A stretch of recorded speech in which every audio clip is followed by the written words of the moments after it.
kesehatan. Jadi ini yang kita fokus untuk PSSI, memastikan perkuatan tim untuk bagaimana kita bisa meraih mimpi kita tembus Piala Dunia.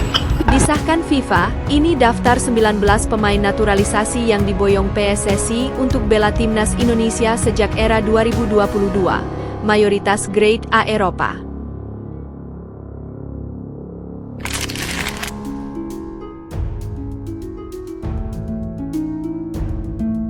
Internally they have made a decision. They've brought in a very famous name in football, and I'm sure he'll want to continue with their good form, and they'll want to start that against us. So, we know that. Bikin timnas Indonesia menang? Media Australia sebut Socheros hancur hingga dapat tekanan gara-gara ini.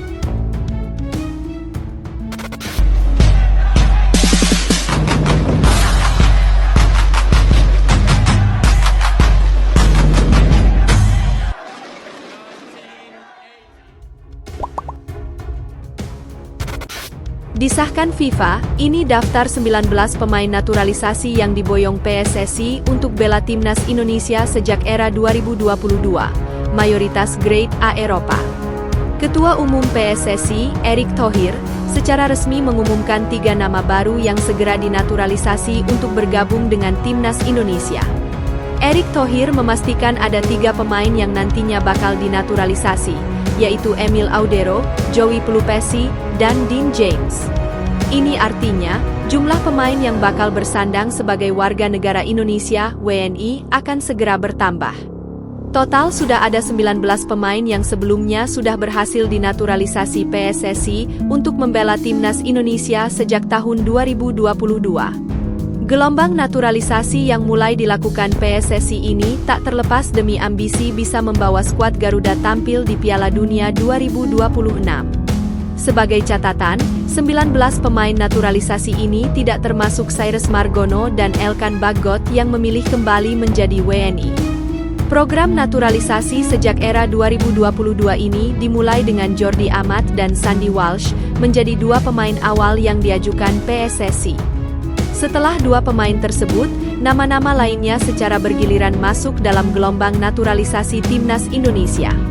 Sebut saja mulai dari Shane Patinama, Rafael Struijk, Ivar Jenner, hingga Justin Hubner menjadi gelombang pemain naturalisasi yang tampil di Piala Asia 2023. Program yang dicanangkan PSSI itu pun terbilang berbuah sangat manis.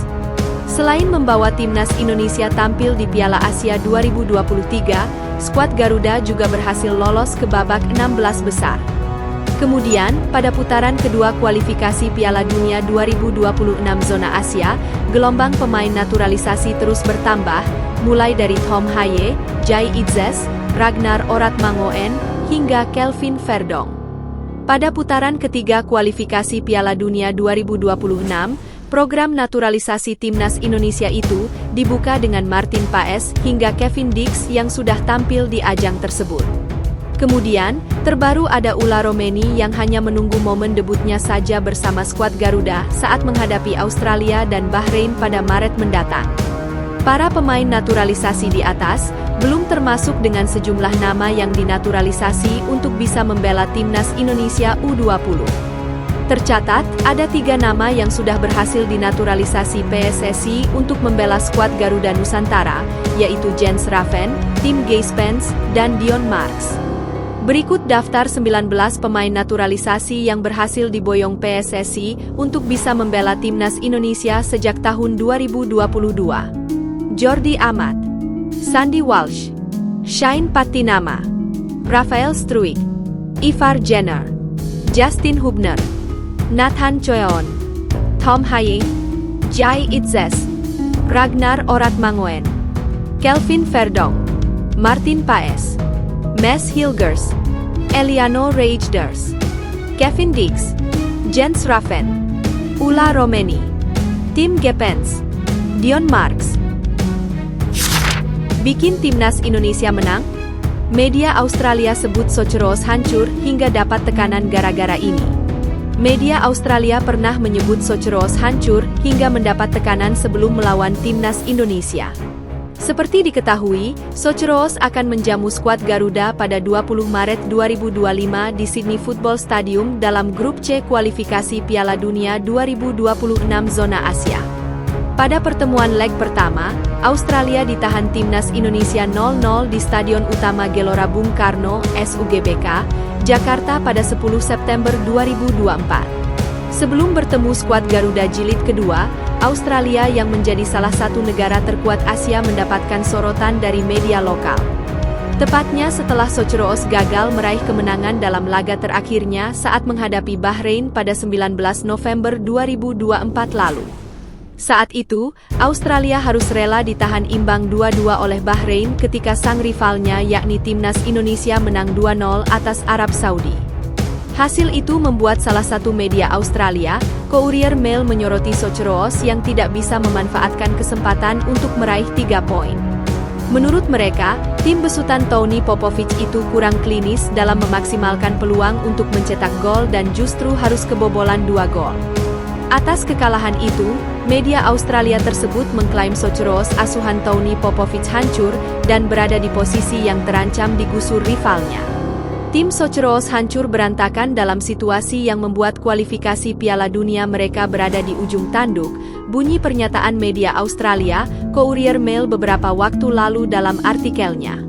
Tim Tony Popovic menyanyiakan peluang yang tak terhitung jumlahnya sebelum kegilaan selama 2 menit mengguncang tim Australia dalam pertandingan grup tahap ketiga mereka melawan Bahrain di Riffa, imbuhnya.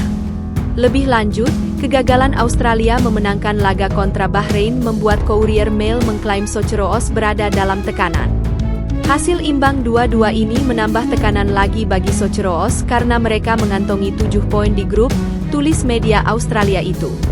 Sejatinya, Australia berada di posisi kedua grup C, mereka hanya unggul 1 poin dari timnas Indonesia, Arab Saudi, Bahrain, dan Cina. Namun, Australia masih memiliki selisih poin yang sangat jauh dengan pemuncak klasemen, Jepang yang mengoleksi 16 poin. Sebab demikian, Socheroos berpotensi digeser oleh tim-tim di bawahnya termasuk timnas Indonesia yang tak disangka mampu bersaing dengan ketat. Setelah Australia mendapatkan kritikan dan disebut dalam tekanan oleh media lokal, apakah hal itu bisa mengganggu mental para pemain mereka? Jika hal itu terjadi, maka timnas Indonesia bisa tampil lebih berani dan kembali memberikan kejutan terhadap Australia. Hal itu bisa saja karena skuad Garuda kini diperkuat oleh deretan pemain naturalisasi Eropa seperti Martin Paes, Mees Hilgers, Jai Itzes hingga Ula Romeni.